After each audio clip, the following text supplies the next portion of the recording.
Subscribe to our YouTube channel and press the bell icon to get the latest updates. नमस्कार, मैं पिंटू सिंह यादव आप सभी का स्वागत करते हैं न्यूज़ लाइव में। 2019 का लोकसभा चुनाव हुआ। जी हाँ, 2019 के लोकसभा चुनाव में बिहार की राजनीति में एक जो सबसे बड़ा नाम था वो नाम था बेगूसराय के सीपीआई प्रत्याशी कन्हैया कुमार के बारे में। जी हाँ, कन्हैया कुमार जो जहां से चुनाव लड़े थे यानी कि बेगूसराय से, वो सीट काफ़ी ज़्यादा हाई प्रोफाइल हो गई थी और पूरे देश में उस सीट के बारे में चर्चा होने लगी थी कि आखिरकार जो है बेगूसराय से कौन से प्रत्याशी जीतेंगे। अगर हम बात करें बीजेपी की, तो बीजेपी के प्रत्याशी जो थे गिरिराज सिंह थे, जो कि नवादा से सांसद थे और नवादा उनकी सिटिंग सीट से हटाकर गिरिराज सिंह को बेगूसराय से लड़ाया गया, जिसके बाद से नान नुकुर कर रहे थे गिरिराज सिंह। लेकिन जिस तरीके से अमित शाह ने उन्हें बताया समझाया, उसके बाद से वो जाकर तैयार हुए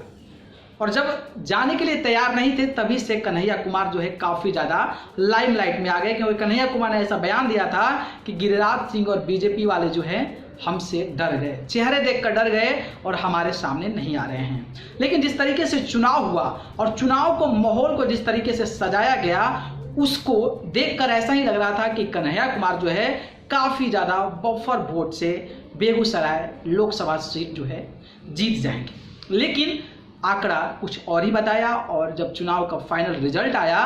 तो गिरिराज सिंह ने लगभग 4.5 लाख वोट से ज़्यादा वोटों से उन्होंने जीत लिया। इसके बाद से अब ये कयास लगाए जा रहे हैं कि आने वाले विधानसभा चुनाव यानी कि बिहार में विधानसभा चुनाव आने वाला है और वहीं की राजनीति में सक्रिय हैं कन्हैया कुमार, जो कि CPI communist party of India के नेता हैं। अब ऐसा कहा जा रहा है कि जिस तरीके से कोरोना काल हुआ है, कोरोना काल के दौरान जिस तरीके से घर में लोग बंद रहे, उसी बंद के दौरान कन्हैया कुमार ने बिहार की जो राजनीति है उसमें कैसे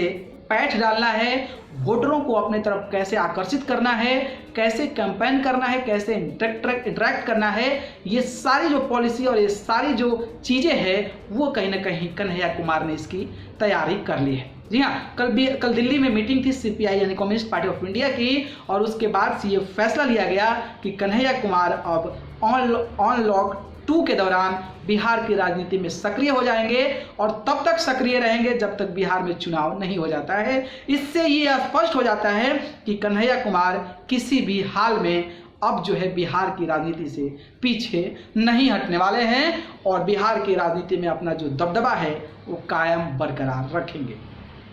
हालांकि कन्हैया कुमार को आप सभी को पता है कि अपने विवाद बयानों के तौर पे जाने जाते हैं और किसी से डरते नहीं हैं और जो भी अस्पष्टता होता है उसको क्लियरली अपने सोशल मीडिया के माध्यम से, अपने मंच के माध्यम से लोगों के बीच शेयर करते रहते हैं। चाहे वो प्रधानमंत्री नरेंद्र मोदी हो या फिर अमित शाह हो, किसी को भी लताड़ने से पीछे नहीं हटते हैं और आप इसी से अंदाज़ा लगा सकते हैं कि इतना बड़ा उन पर मुकदमा चल रहा है देशद्रोही का, फिर भी वो खुले शेर की तरह कहीं भी राजनीति करते हैं, कहीं भी मंच पर दहाड़ कर बोलते रहते हैं, जिससे जो विरोधी है काफ़ी ज़्यादा उनसे खफा भी रहते हैं और उनको लेकर कई सारी आलोचनाओं का सामना भी करना पड़ता है। कन्हैया कुमार अब बिहार की राजनीति में सक्रिय हो जाएंगे और सोशल मीडिया के माध्यम से, जूम ऐप के माध्यम से, प्रेस कॉन्फ्रेंस के माध्यम से लोगों से इंटरेक्ट होंगे, जुड़ेंगे और बिहार की राजनीति पॉलिसी, बिहार की राजनीति कैसे की जाए, कितने सीटों पर चुनाव लड़ा जाए, इसकी सारी भूमिका तैयार करेंगे।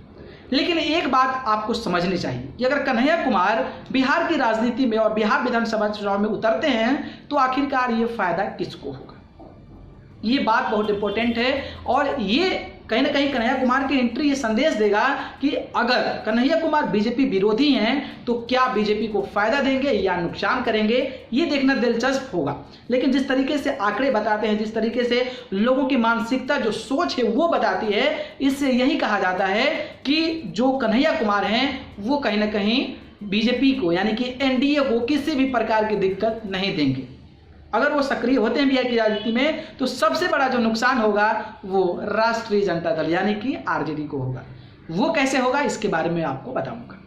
देखिए, कन्हैया कुमार जो है हमेशा बीजेपी के विरोधी रहे और कन्हैया कुमार अगर हम बात करें तो सीए एनआरसी को लेकर जिस तरीके से बिहार में एक आंदोलन शुरू किया था और उन आंदोलन में बिहार के जो युवा, पढ़े लिखे युवा, बुजुर्ग, नए लोग जो है जिस तरीके से उनके सामने लोग आ रहे थे, कहीं ना कहीं ये संदेश देता है कि कन्हैया कुमार जो है बिहार की राजनीति में सक्रिय होना चाहिए और उनको इतना प्यार स्नेह मिल रहा है, तो कहीं ना कहीं ये दिखाता है कि कन्हैया कुमार का जो जनाधार है वो अगर वोटों में तब्दील हो जाता है तो फिर उनका आना जो है बिहार में काफ़ी बेहतर परफॉर्मेंस देगा और फिर आरजेडी को भी नुकसान हो सकता है। अगर हम सीएनआरसी की बात करें तो खास करके इसमें मुस्लिमों की बात आती है, और जिस तरीके से कन्हैया कुमार इस बयान को लेकर आगे बढ़ते हैं तो कहीं ना कहीं मुस्लिम जो सपोर्टर हैं वो कहीं ना कहीं कन्हैया के समर्थन में आएंगे। अगर कन्हैया के समर्थन में आएंगे तो आरजेडी एमवाई समीकरण में खटास पड़ जाएगा और जिसके चलते आरजेडी को काफ़ी ज़्यादा नुकसान हो सकता है। ये चीज़ें आप बाकायदा सोच लीजिए, और इसको जो है हमेशा से कहा जाता है कि कन्हैया कुमार अगर गठबंधन के साथ चुनाव लड़ते हैं तो गठबंधन को बहुत बड़ा फायदा होगा, लेकिन अगर तीसरे मोर्चे के तौर पर चुनाव लड़ते हैं तो फिर बिहार में सबसे ज़्यादा जो नुकसान होगा वो आरजेडी को ही होगा। इससे क्या है, एनडीए और बीजेपी को नहीं होने वाला है। हालांकि देखते हैं कि क्या समीकरण होता है, क्या कन्हैया कुमार अकेले सीपीआई से चुनाव लड़ते हैं या फिर गठबंधन से अलायंस करते हैं ताकि आने वाले चुनाव में बीजेपी और एनडीए को आसानी से हराया जा सके। आपकी क्या विचार है, क्या कन्हैया कुमार को अकेले चुनाव लड़ना चाहिए या फिर गठबंधन के साथ मिलकर चुनाव लड़ना चाहिए ताकि विपक्षी जो पार्टियां हैं उनको मात देना चाहिए? आपकी जो प्रतिक्रिया है आप अपने कमेंट